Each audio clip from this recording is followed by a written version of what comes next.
Habang naglalakad noon ang isang magsasaka sa tabi ng ilog, meron siya napansin na parang isang lumulutang na maleta.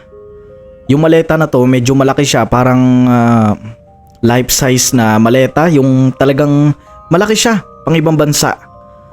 Lumulutang yun sa ilog, hindi niya alam kung anong laman noon. Kaya ang ginawa niya, nilapitan niya ito. Pero nang nilapitan niya, may nakita siyang daliri ng tao na nakalabas sa zipper. Sobrang natakot siya ng araw na yun at napa-atras pa nga siya. Nabitawan niya yung maleta na sana'y susungkitin niya para makuha ito. Doon ay napatakbo siya sa barangay at nagsumbong sa kanya nakita. Nang pinuntahan ito ng mga barangay, nagulat sila sa laman. Dahil nandoon ang katawan ng isang chinapchap na babae na hindi nila alam kung sino. Sino nga kayang gumawa nito? Sino naglagay ng maleta na yun doon? At ano ang kwento sa likod nito? Yan ang ating pag-uusapan dito sa Archive 101. Kaya kung handa ka na, tara, simulan na natin.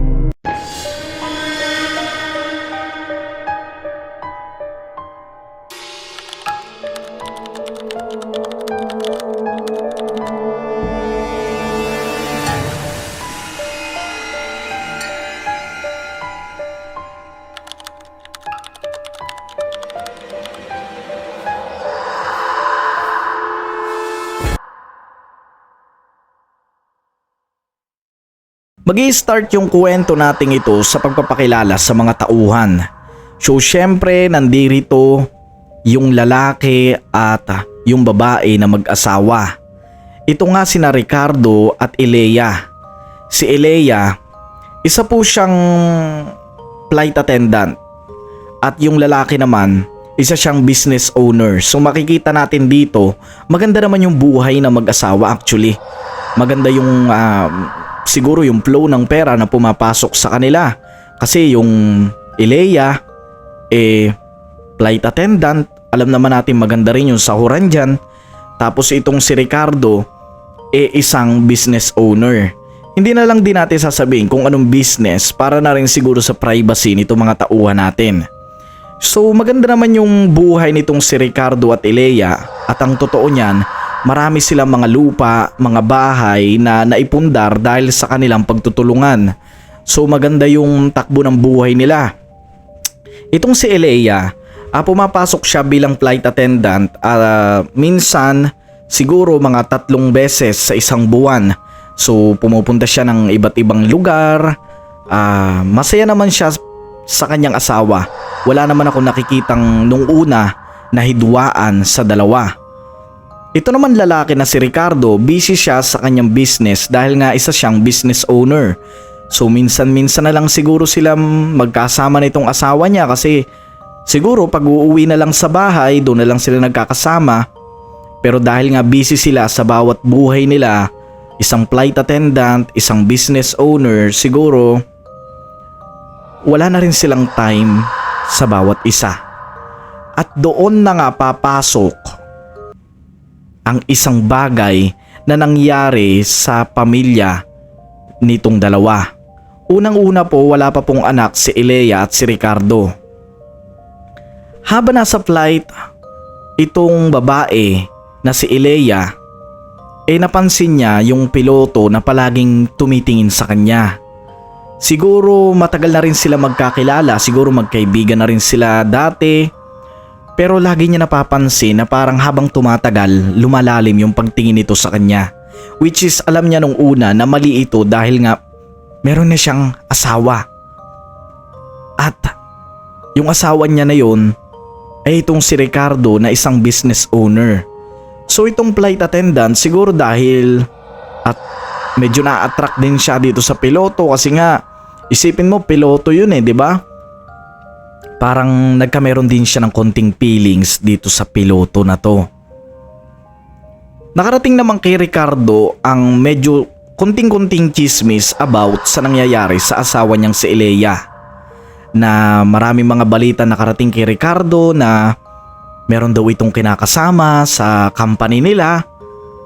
Nung una, hindi pinaniwalaan ni Ricardo ang mga bali-balita na ito. Malaki kasi ang tiwala niya sa asawa niya. Kinausap niya itong asawa niya na si Elea kung totoo ba mga naririnig niya na meron siyang relasyon dito sa piloto.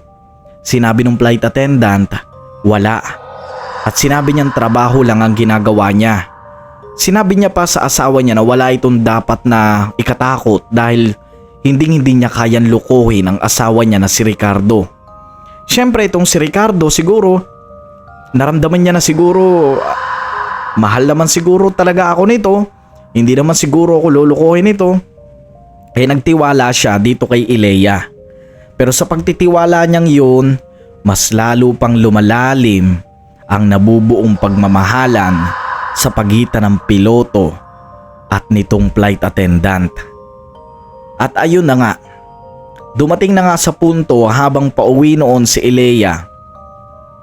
Nag-aayos na siya ng mga gamit noon, napadaan itong piloto. Parang sinasadya talaga nung piloto na dumaan sa harap niya, siguro para makausap siya, para magkwentuhan sila. Tumigil sa harap niya yung piloto. At doon, nangyari na nga ang isang matinding pagtataksil. Nasa loob sila ng kwarto noon habang itong piloto ay pinilit niyang halikan itong babae. Siguro dahil na rin sa emosyon ni Elea, napapayag siya. Siguro that time meron ng konting pagtingin itong si Elea kasi hindi niya magagawa yan kung hindi naman niya mahal din yung piloto. So may nangyari sa kanila nung piloto sa loob ng kwarto noong kumpanya na yon. At ang kamalas-malasa nitong si Elea, may isang tao na inutusan ni Ricardo na tingnan siya, matyagan siya. Dahil syempre ang mga utak ng businessman matalino yan, hindi yan magpapalamang ng basta-basta. So meron pala itong inutusan na nagtatrabaho din sa pinagtatrabahuhan ng asawa niyang si Elea. At doon, napicturan silang dalawa magkayakap sa may hallway ng kumpanya. Pag-uwi ni Elea sa bahay nila, wala naman siya narinig na kahit na ano dito kay Ricardo. Actually, naging maayos naman ang kanilang pagsasama noon. Parang wala lang, parang normal day lang. Natulog sila, nagpahinga, yakapan, ganyan. Ang hindi alam ni Alena, meron na palang nabubuong galit dito sa kanyang asawa. Sinusuklam na pala siya nito. Tinitingnan na pala siya nito ng masama kapag nakatalikod siya. At may mga plano na umiikot na sa ulo ng kanyang asawa na si Ricardo. At yun ay ang ipatumba siya. Isang araw noon na habang nasa trabaho si Elena, uuwi na siya ng bahay noon ang bigla na lamang may dumampot sa kanya sa madilim na lugar ng iskinita. Medyo iskinita kasi dinadaanan lagi ni Elena noon kapag uuwi siya sa bahay. At ang nangyari, nung nadukot na siya, isa lamang ang sinabi sa kanya noong mga dumukot sa kanya.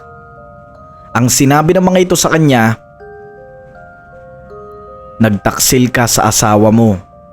Siya ang nag-utos na iligpit ka. Kaya napaiyak noon si Elena at nagmamakaawa siya. Sinabi niya na gusto niya munang kausapin ang asawa niya, pero wala na siya nagawa. Dahil doon na magtatapos ang buhay niya. Pagkatapos ng araw na yon, natagpuan na lamang kinabukasan ng isang magsasaka ang isang maleta palutang-lutang sa ilog. At nung tingnan niya ito ay may nakita siyang isang daliri ng tao na nakalabas sa zipper. Parang naipit ng zipper.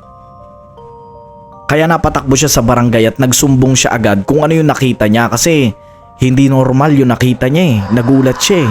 Halos mapatalon pa siya.